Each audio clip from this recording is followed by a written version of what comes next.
Olá, seja muito bem-vindo a mais um Hora da Educação com Marcelo Feres.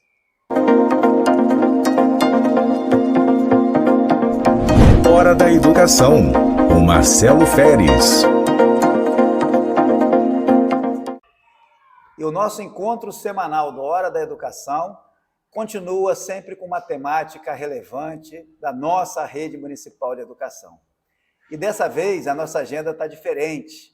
Nós estamos fazendo esse programa a partir de uma unidade escolar. Estamos aqui visitando o CIEP Custódio Siqueira. Trata-se de uma unidade escolar que tem se destacado, principalmente em agendas de inovação, além de uma tradição, dentro de um processo de formação que já vem sendo desenvolvido como parte importante da nossa rede municipal. Por esse motivo, eu hoje vou tratar aqui um tema que é uma novidade, não diria apenas na nossa rede municipal, mas inclusive em termos de currículo, quando a gente pensa, sobretudo no âmbito do ensino fundamental, no ensino fundamental em todo o Brasil, não apenas em Campos. E eu quero convidar para estar comigo nesse bate-papo o professor Murilo Souza, que é professor de matemática e vem atuando conosco também na parte de pensamento computacional. Seja muito bem-vindo a esse nosso bate-papo do Hora da Educação, Murilo. Obrigado, professor. É uma alegria estar aqui. E o Murilo, na verdade, eu tive a oportunidade de conhecê-lo mais de perto, porque estive recentemente visitando aqui a nossa unidade do Custódio Siqueira, e que tem uma ação chamada Encontro da Família. Já aconteceu o terceiro evento, num sábado, e eu tenho procurado estar mais próximo também dessa agenda de visitas às nossas unidades escolares, principalmente por entender a importância da família na escola, compreendendo melhor o papel da escola e o seu próprio papel, entendendo que a formação não se dá apenas no espaço escolar, mas o papel da família é fundamental. E falar de educação a partir da escola é entender que nós estamos preparando cada vez mais as futuras gerações. E por falar em futuro, nada melhor do que a gente começar a falar de um presente que aponta para o futuro. Não é isso, Murilo? Então, o que é essa história de pensamento computacional? Você é da matemática, não é isso? Exatamente. Sou formado há quase 4 anos. Me formei pela UF e nesse ano fui convidado a estar com um projeto de computação. Estou atuando atualmente na turma 902 e estou desenvolvendo com eles, nesse início, a ideia do pensamento computacional. Podemos dizer que o pensamento computacional é uma habilidade onde a gente vai resolver problemas, podendo ser utilizando a tecnologia ou não. A gente chama isso de atividade plugada ou desplugada. Quando a gente está usando a tecnologia, a gente diz que é atividade plugada, e quando não utiliza, desplugada. E onde a gente busca incentivar os alunos a ter o raciocínio lógico para poder colocar em prática, para solucionar certos problemas. É interessante a gente chamar a atenção, que eu considero, sabe, Murilo, pouco tempo, se a gente levar em conta que viemos de uma pandemia, de uma situação muito fragilizada da nossa rede de educação municipal, e estamos agora já tratando uma questão extremamente relevante, quando a gente considera aí ainda uma experiência inovadora, inédita, estamos nessa fase inicial. E falar em pensamento computacional, para muitos pode estar associado à ideia de então agora os estudantes estão aprendendo a ser técnico em informática, a ser programador. Será que é tudo isso que nós estamos falando? Claro que não. A gente pode utilizar, como eu disse antes, tanto a tecnologia ou não, Ou seja, atividade plugada e desplugada.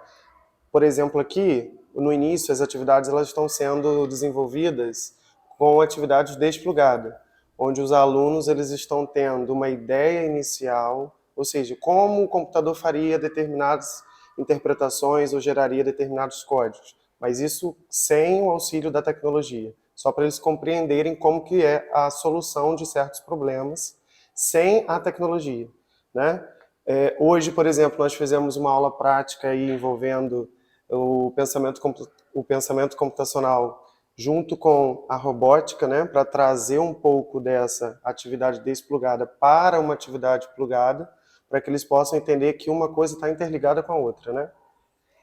Isso aí é interessante. Seria até legal a gente poder colocar agora um pouquinho das imagens que nós temos, né, dos alunos, como você bem mencionou aí, do 9º ano, da turma 902, que estão fazendo um trabalho maravilhoso. A gente tem algumas imagens, né, e é uma ação inicial e que você destaca, né? Nós estamos falando aí de pensamento computacional e robótica, mais uma ação de integração com um grau de ineditismo.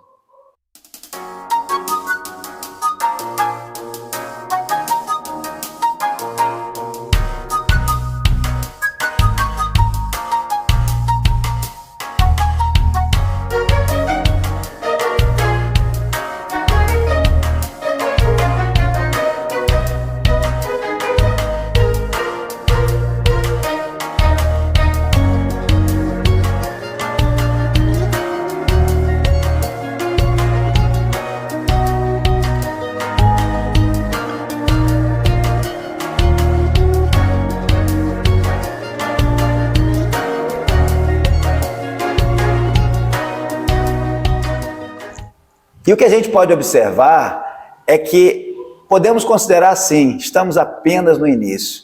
Agora você imagine o potencial desses estudantes, que é possível notar o engajamento, a autonomia, a possibilidade do trabalho em grupo.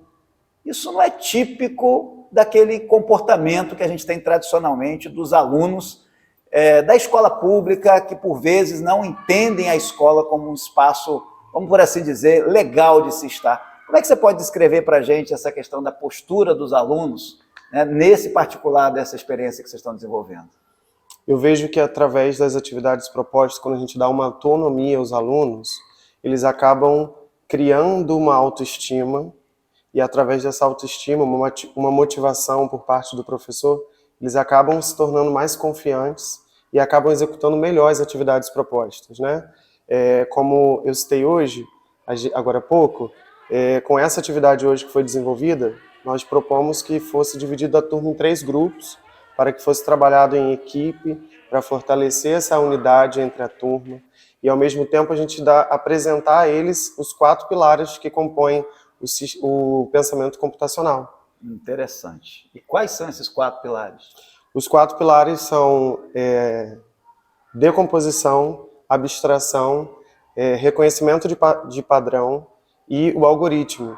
Para a gente compreender melhor um pouco como que funciona isso fora da tecnologia, em um exemplo assim, bem cotidiano que a gente geralmente faz, tem o hábito de fazer, é quando a gente vai no supermercado.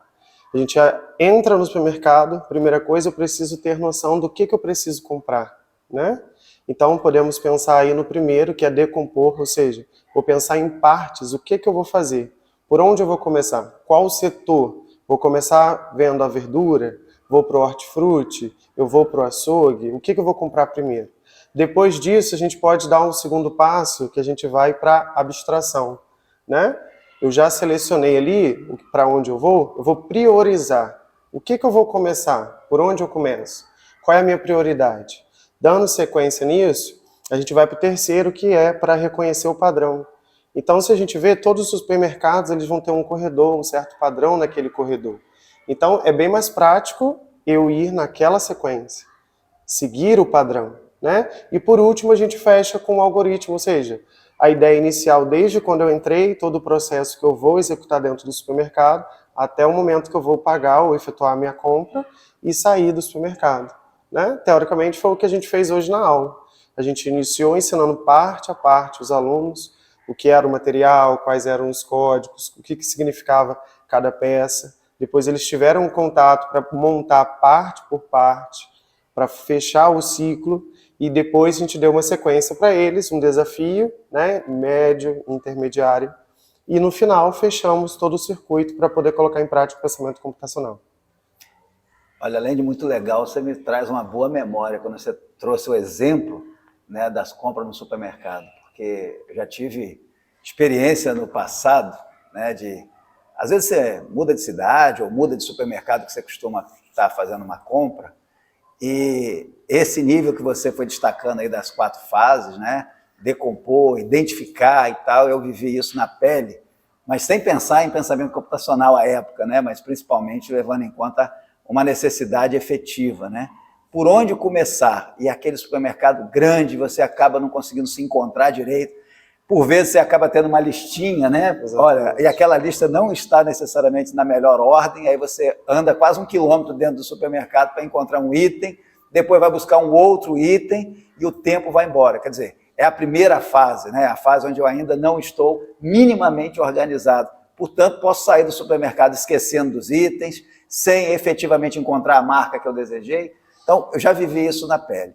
Com o passar do tempo, você começa a organizar melhor a sua mente, você conhece o espaço, e aí se torna possível, seguramente, você já vai para o supermercado já sabendo que a parte de frios, de carnes, é diferente de onde você vai comprar o produto de limpeza, por exemplo. E isso é o hábito que vai fazendo você ficar cada vez mais célere. E ao final, aquilo que você antes demorava 1 hora ou mais, você às vezes, com o passar do tempo, já sabe rapidamente como fazer para chegar e identificar os produtos e itens que você precisa. Então, o teu exemplo ele é muito didático, porque permite que qualquer um de nós entenda que nós não estamos falando de pensamento computacional como um instrumento que exija absolutamente a tecnologia, como você bem chamou a atenção, da diferença do plugado para o desplugado. Claro que desplugado, né, que já é um termo descolado também, né, que a gente vai aportuguesando aí essas palavras, mas eu acho que ela tem muito a ver com talvez o que a sociedade hoje já traz, né, a partir do momento que nós tivemos uma transformação, principalmente promovida pelas tecnologias digitais, né? Smartphone é uma tecnologia que não tem uma geração, né, não tem 20 anos ainda, quando a gente fala da sua popularização a partir do iPhone. Claro que as primeiras experiências são datadas de décadas atrás, mas se a gente relembra, né, nós estamos falando isso já no nosso século XXI, em torno de 2005, 2007, ali, quando a Apple lança um produto absolutamente inovador, com toque na tela, o computador passa a fazer parte, né, de um telefone, de um aparelho telefônico. Então, se a gente observa que os nossos alunos hoje começam a ter esse tipo de aprendizagem, e principalmente numa perspectiva pedagógica, faz muita diferença. O que eu quero chamar a atenção, Murilo? Eu queria te ouvir um pouco sobre isso, porque para muitos pais, mesmo na idade de educação infantil, a gente percebe que a criança já está tendo um contato, às vezes substituindo uma televisão, está assistindo ali um YouTube com alguma música infantil, e isso vai prosseguindo, às vezes, como um meio de distração, né, para a criança ou para os pais. Isso evolui em termos de uso, mas sem boas práticas, sem compreender quanto plugado, ou seja, usando diretamente a tecnologia, quais são os aspectos positivos, mas os riscos que há, né? Esse uso responsável das tecnologias digitais. Como é que você vê isso em termos de a gente trazer esse debate também para dentro da sala de aula? Então, eu vejo que é importante a gente começar essa questão de trabalhar a ideia de pensamento computacional desde os pequenos, né? Que a gente já começa desde cedo a incentivar os alunos a terem esse pensamento, que com isso eles ganham a criatividade, eles conseguem ter aí raciocínio lógico, conseguem dominar de certa forma, que já dominam, né? Podemos dizer assim, essa cultura digital que estamos tendo hoje. A gente vê que as crianças desde pequeno, eles já sabem utilizar os telefones, usar os tablets da vida, jogos, e ao mesmo tempo a gente precisa trabalhar isso para que eles utilizem jogos educativos. Eu digo como, por exemplo, que a minha irmã é psico e ela fica o tempo todo preocupada em utilizar um jogo para que esse jogo traga algo benéfico para o aluno, né? E aí até eu tenho aproveitado um pouco isso, que eu tenho acompanhado de perto. Por que não eu trazer ou comprar para o meu filho, ou aproveitando a ideia da escola, a gente começar a incentivar desde pequeno a utilizar jogos educativos que tenham um fim que vai levar eles a terem um maior rendimento na escola, um maior rendimento nas disciplinas, porque com isso cresce não só a criatividade ou o raciocínio lógico, como eu disse, porque a gente, quando fala raciocínio lógico, acaba atrelando isso muito só à matemática, né? Mas o raciocínio lógico ele vai ajudar em todas as disciplinas. Aqui, por exemplo, no custódio, a gente tem a liberdade tanto a direção quanto a coordenação, eles confiam quando a gente faz algo interdisciplinar. Eu já trago isso comigo, de fazer algo interdisciplinar, estou sempre preocupado em abraçar a ideia e trazer outros professores para que os alunos não aprendam que a matemática ela é só matemática isolada, o português é só o português isolado. Então, a gente consegue ter uma integração entre as disciplinas. E quando a gente vai para o jogo, a gente consegue ver isso na prática. Então, por isso que é interessante a gente motivar até os pais para que tragam jogos mais educativos e aproveitem esses jogos ou o recurso que está sendo utilizado nas escolas.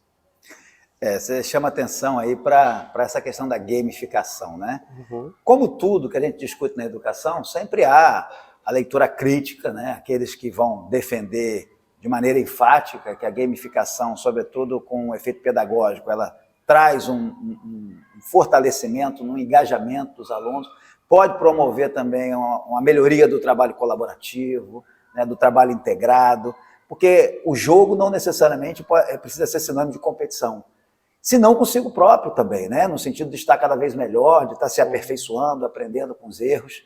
E a gente teve a oportunidade de ter algumas experiências, né, em outras realidades para além, né, do nosso município, e às vezes até fora do país, a gente percebe que nos falta isso em termos culturais, eu entendo dessa forma, sabe, Felipe? Ou seja, reconhecer que a sala de aula, ela pode e deve ser um espaço muito mais agradável.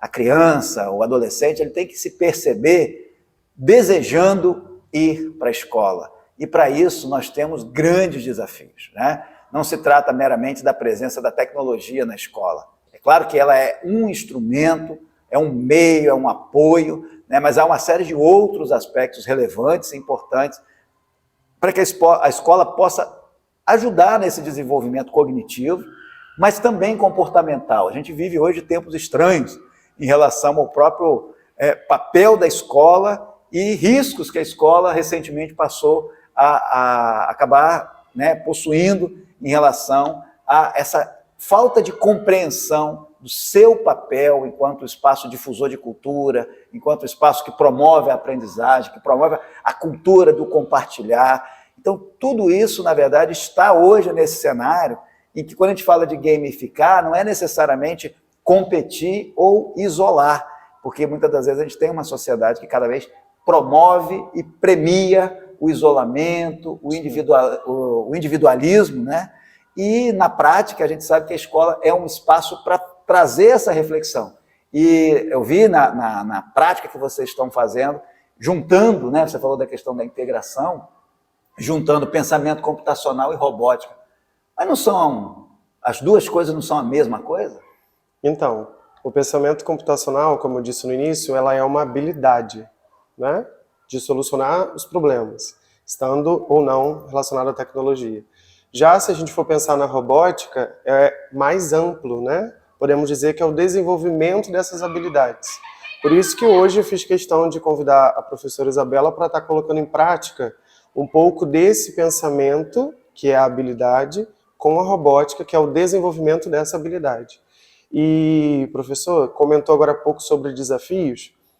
Eu lembrei de uma situação que eu estava com umas turmas que os alunos estavam tendo uma dificuldade em relação à tabuada. Então, para auxiliar e facilitar um pouco a compreensão, eu propus às turmas para que a gente fizesse um queimado matemático. Ou seja, treinar, aprender brincando. E foi um sucesso.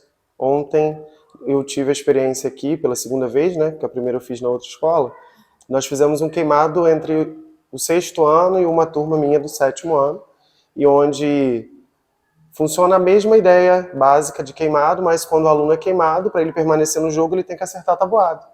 Então, todo mundo estudou a tabuada, se esforçou para que no final soubesse a tabuada para no final ganhar o jogo, mas não era uma competição para dizer um vai ganhar, o outro vai ganhar. No final, todo mundo sai ganhando, porque todos estavam ali, claro, por detrás dessa brincadeira desse jogo, tinha um fim aí pedagógico, né? Excelente. Então ele ganha uma sobrevida, eu diria, né? No caso dele acertar a tabuada. Isso. Acho que essa interação, essa forma de aprender, ela acaba sendo muito mais interessante. Se a gente observa, né, o que você está trazendo aqui, e eu fico recebendo, de tempos em tempos eu recebo também de outros professores da nossa rede, e eu vou aproveitar aqui para fazer um convite, né? A gente está iniciando hoje com esse tipo de abordagem, né, de estar visitando a unidade escolar, conhecendo melhor a prática no dia a dia, eventualmente os problemas também que a gente conhece, mas não há nada de nossa parte que a agenda seja oculta. É claro que a gente quer destacar, né, aquilo que é positivo, acho que é legítimo, né, que a gente tem muita coisa legal acontecendo na nossa rede.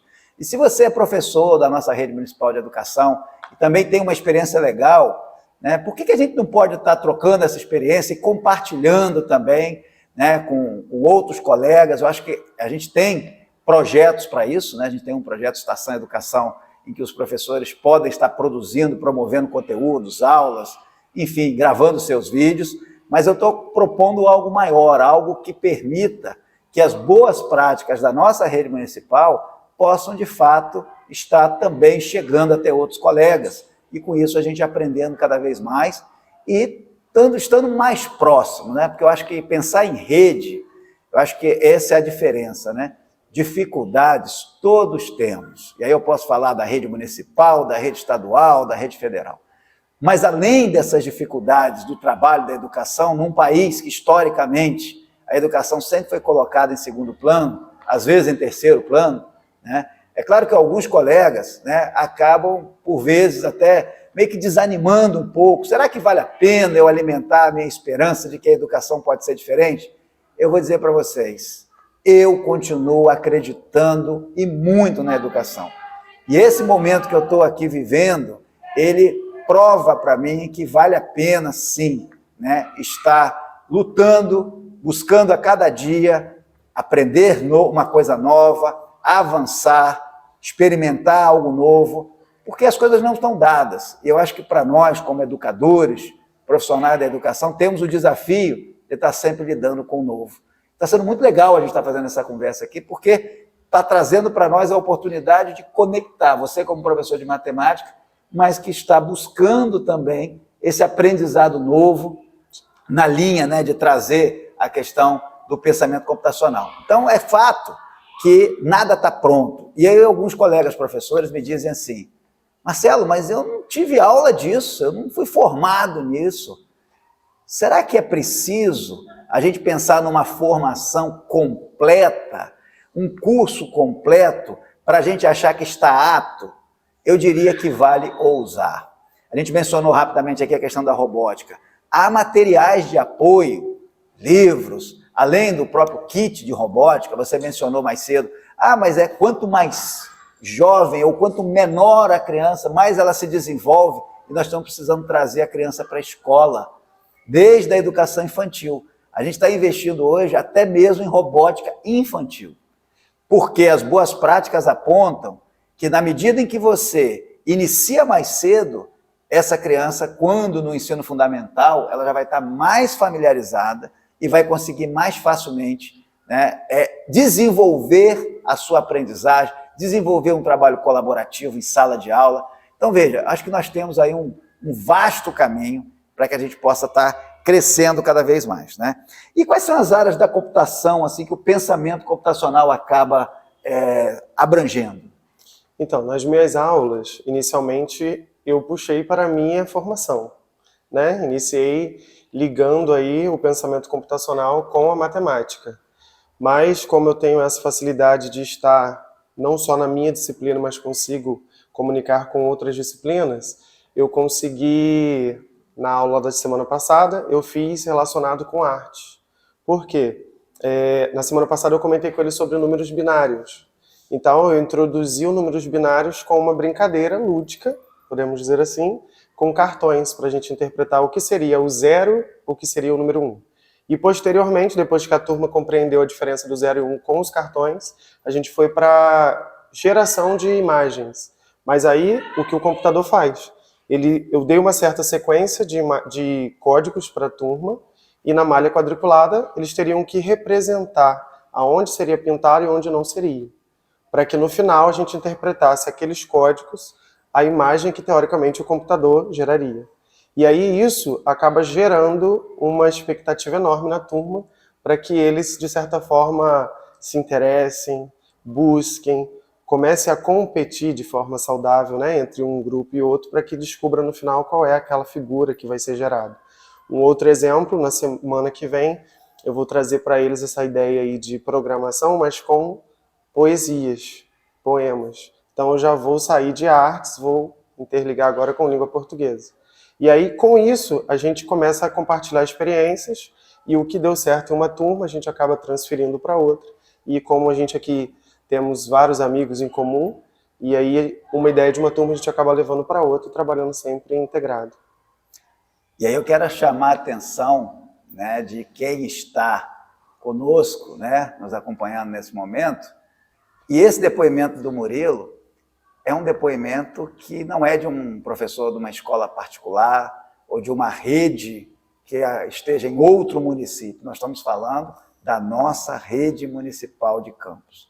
A mesma rede que em 2021 praticamente não tinha nada de estrutura, nada curricular acontecendo. Ao contrário, nós iniciamos 2021 com um débito de 6 meses ou um semestre daquilo que não tinha sido executado em 2020. Para a educação, posso afirmar com segurança, é muito pouco tempo. E por que isso está acontecendo na nossa rede? Primeiro, por conta dos nossos profissionais da educação que estão nas unidades escolares, que não desanimam perante as dificuldades, e não são poucas. E a gente respeita aqueles que já entendem que essas dificuldades são muito grandes, talvez não tenham o mesmo entusiasmo, mas a gente precisa, para aqueles que acreditam, para aqueles que têm esperança na educação, que eu tenho certeza que é a maioria, precisamos trabalhar mais juntos, precisamos construir junto essa educação de qualidade que a gente deseja.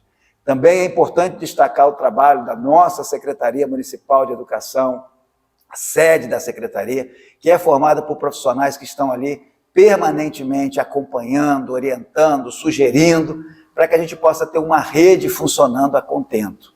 O desafio é grande, mas é possível. E ao participar, né, de um bate-papo como esse aqui, a gente consegue ver que não há nada de improviso. Aqui nós estamos pegando a experiência como ela está acontecendo. Né? Você está acompanhando, né, nesse momento, né, no nosso Hora da Educação, experiência com os nossos próprios alunos, experiência com os nossos próprios professores. E é assim que tem que funcionar. E é assim que se explica, por exemplo, por que a gente tem que ter nas nossas escolas laboratórios de ciência, laboratórios de matemática, laboratórios de robótica, projeto Estação Educação, escola de formação de educadores municipais, a EFEM, porque a educação não pode ser só dos alunos, também os nossos profissionais precisam estar em constante processo educacional e de aprendizagem. E tudo isso a gente pode chamar de reconhecimento da importância dos nossos profissionais. Reconhecimento da importância dos nossos alunos, da nossa rede municipal. Tudo isso é motivo de orgulho. E eu tenho muito orgulho de fazer parte, junto com todos vocês, educadores, né, de uma virada de página na história da educação. O nosso município, apesar dos múltiplos problemas. Não precisam pensar que a gente está abstraindo ou ignorando, estamos falando de matemática, né, muito se tem de abstração, mas se a gente não for capaz, né, de valorizar, de comemorar os acertos, aquilo que a gente está tendo de avanço, como você mesmo pôde observar, há avanço dos mais diversos. Comente um pouquinho, então, da experiência que você chegou a mencionar logo no início, né, desse nosso bate-papo, em relação à turma 902, que você me disse que tem uma série de ações aí que estão sendo desenvolvidas. Qual é o histórico dessa turma? Esse ano é o primeiro contato que eu estou tendo com a turma 902. Relatos da direção, dos professores. A gente vê que nesse primeiro bimestre, né, caminhando para o segundo agora para finalizar, a gente vê um avanço significativo, né? Tanto em relação ao comportamento, interesse na sala de aula, interesse no desenvolvimento das atividades propostas. No entanto, no dia da festa da família, eles estavam fazendo a acolhida das famílias na escola. E, ao mesmo tempo, eu motivei eles a criarem um Instagram, já que a gente está fazendo a aula de projeto de computação, para poder registrar os momentos da turma nessa última etapa, nesse último ano na escola. E aí fizeram questão de entrevistar, né? Ficaram muito felizes pelo sim, por ter a oportunidade de entrevistar o secretário de Educação de Campos, e, de certa forma, está aí abrindo esse leque que é a oportunidade de estar divulgando não só o que acontece aqui dentro da escola, mas também com os demais alunos que estão aí acompanhando eles também pelas redes sociais. A ideia deles, a ideia inicial, podemos dizer assim, é entrevistar também os funcionários da escola, contar um pouco da história de como funciona, como é o dia a dia dentro do Custódio Siqueira. E aí, para dar sequência a tudo isso, agora no segundo semestre, com todo esse avanço, com todo esse interesse que a gente está vendo aí nessa turma, a gente vai no segundo semestre, após o retorno das férias, nós vamos fazer uma cápsula do tempo com eles, para poder estar registrando, né, relatos por escrito, o que eles querem deixar, e o nosso combinado é daqui a 3 anos reabrir essa cápsula, tempo suficiente para concluir o ensino médio, retornar à escola, ler os relatos e a gente deixar uma mensagem para os alunos que teoricamente vão estar no 9º ano depois desses 3 anos que se passaram. Mas eu fico feliz de estar nesse ano junto com a turma, podendo contribuir de certa forma por esse avanço. Estou também com um projeto de, tanto eu quanto a professora Adriana, que é de matemática da outra turma do 900, estamos preparando os alunos para a prova do IFE, trabalhando com resoluções de questões, motivando, mostrando que eles são capazes sim, eles têm conhecimento, têm a nós professores para estar aqui passando dicas e ao mesmo tempo motivar, para que no final do ano a gente possa ter resultados aí positivos. Excelente essa iniciativa, sabe? E Murilo, eu vou te falar, quando você chama atenção, né, para uma turma do 9º ano, e eu vou lhe dizer, eu já participei, né, em outros momentos aqui, em determinadas agendas, e posso te afirmar, embora você tenha sido bem suave, bem sutil, mas tem aquelas expressões às vezes usadas, né, nas escolas, do tipo, essa turma não é fácil. E você sabe que eu não estou exagerando, né? Então eu quero aqui mandar um abraço para todos os alunos, né, da 902, vocês são uns amores, é um grupo brilhante, mas que de fato, né, eles precisaram do tempo deles e precisaram dessa acolhida, dessa forma de atendimento que deu para eles, como você falava comigo, mais autonomia, maior capacidade de criatividade mesmo, né? Porque eles querem, nessa faixa etária, eles também querem ter essa ideia de individualidade, não quer simplesmente ser do jeito padronizado. E esse é o grande desafio da educação atualmente, né?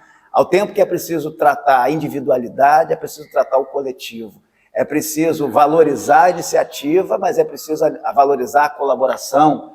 Então, tudo isso torna mais complexo o trabalho, certamente, né, de nós, profissionais da educação, mas não dá para desistir, né? Eu acho que a gente vai caminhando para a nossa conclusão, né, principalmente chamando a atenção de que nós estamos diante de um cenário de mudança e é um cenário de esperança. Sabe, Murilo, acho que conversar com você, para mim, é sem dúvida, né, esse resgate que está acontecendo na nossa rede.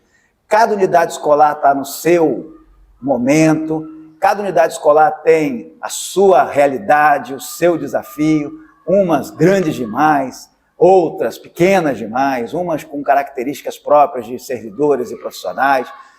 O aspecto do transporte escolar como desafio para a chegada dos alunos, a questão da inclusão, são ações presentes, são ações importantes e, por vezes, urgentes.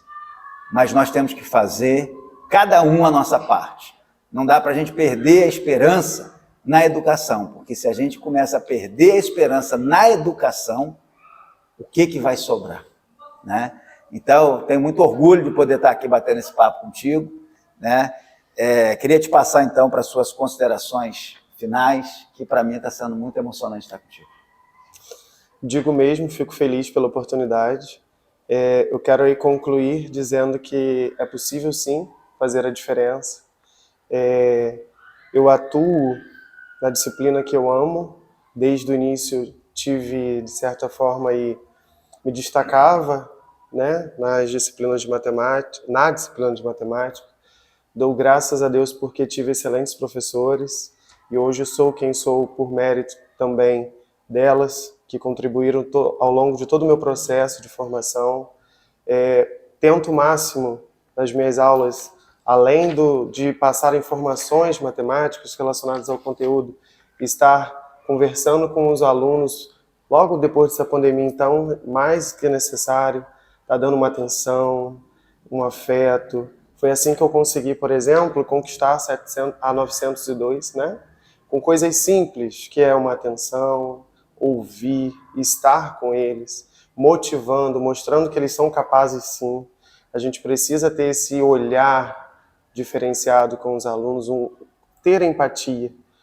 A gente fala muito que é preciso ter, mas na verdade, em certos momentos, a gente acaba não tendo. Então a gente precisa ter mais esse olhar. É difícil? É. Mas a gente precisa também estar juntos, em comunhão, em unidade, para que aconteça da melhor forma possível. Agradecer você, Murilo, que está aqui com a gente, né, nesse bate-papo super, sabe, animador, né, que traz muita esperança de que vale a pena. Mas eu quero cumprimentar também o nosso diretor, Felipe, né, que está acompanhando a gente aqui, né, nessa gravação, é um grande parceiro da nossa rede municipal, luta muito pela sua escola, mas também tem muita gente boa na sua escola que está sempre inovando, está sempre parceira, e ele, quando precisa cobrar da secretaria, também cobra, e a gente, quando precisa dele, também cobramos. Então, é uma relação de harmonia, de respeito, mas de interesse mútuo pela qualidade da educação. E você mencionou anteriormente também, é importante a gente dar o crédito, né? O trabalho que vocês fizeram hoje, como nós demonstramos aqui nesse vídeo, teve uma contribuição dessa parceria, né, da professora Isabela, que também está com a gente aqui, né, juntando a robótica. A Isabela já é professora nossa da área de tecnologias digitais também, soma muito, assim como temos vários outros profissionais que se somam nessa nossa rede, ou seja, é uma rede multifacetada, né? Quando a gente para e pensa numa rede de educação, a gente pode estar pensando apenas em professores para os quais o concurso público foi direcionado. E a gente tem muito mais do que isso, e nós temos muita superação dos profissionais da educação e seguramente dos nossos estudantes, que é o próprio exemplo, né? O professor ele tem um poder de, com o seu exemplo, ele pode ajudar muito na mudança do futuro, né, dos demais alunos. Da mesma forma que ele pode ajudar, ele também pode influenciar, e não necessariamente de maneira positiva. E para a gente concluir esse nosso bate-papo, que foi fantástico, eu trago aqui o nosso momento que vocês já conhecem, que é a Hora da Reflexão. Hora da Reflexão. E a nossa hora da reflexão de hoje é a seguinte: a gente vai bem mais longe quando acredita. Esse foi o nosso Hora da Educação com Marcelo Feres, e até o nosso próximo encontro, quem sabe mais uma vez numa unidade escolar que pode ser a sua. Até lá! Hora da Educação, com Marcelo Feres.